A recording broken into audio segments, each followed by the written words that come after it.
एक तरफ उत्पाद विभाग की टीम छापेमारी कर अवैध शराब की भट्टियों को विनिष्ट कर रही है, तो वहीं दूसरी तरफ शराब कारोबारी अपने कारोबार को पुनः स्थापित करने में बाज नहीं आ रहे हैं। जी हां, 40 से भी ज्यादा भट्टियों को उत्पाद विभाग की टीम ने ध्वस्त किया है और ड्रोन की मदद से कार्रवाई चल रही है।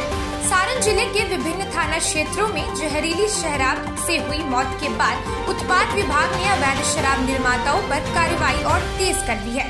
इसी क्रम में आज रिविलगंज थाना क्षेत्र के दिलिया रहीपुर इलाके में उत्पाद विभाग ने ड्रोन कैमरा की मदद से भारी संख्या में पुलिस बल के साथ जबरदस्त कार्रवाई की। इस दौरान उत्पाद विभाग ने 40 से भी ज्यादा अवैध शराब की भट्टियों को ध्वस्त किया। जी हाँ, आपको ये भी बता दें कि 250 क्विंटल शराब बनाने का कच्चा सामान भी नष्ट किया गया है। साथ ही 650 लीटर अवैध देशी शराब की बरामदगी हुई है। इस कार्रवाई में ड्रोन कैमरा की मदद से अवैध देशी शराब की भट्टियों को चिन्हित कर उत्पाद पुलिस ने सारण जिला उत्पाद अध्यक्ष के नेतृत्व में कार्रवाई की। आज के लिए सिर्फ इतना ही। ऐसी तमाम जानकारियों के लिए बने रहे हमारे साथ और देखते रहे News 17। धन्यवाद।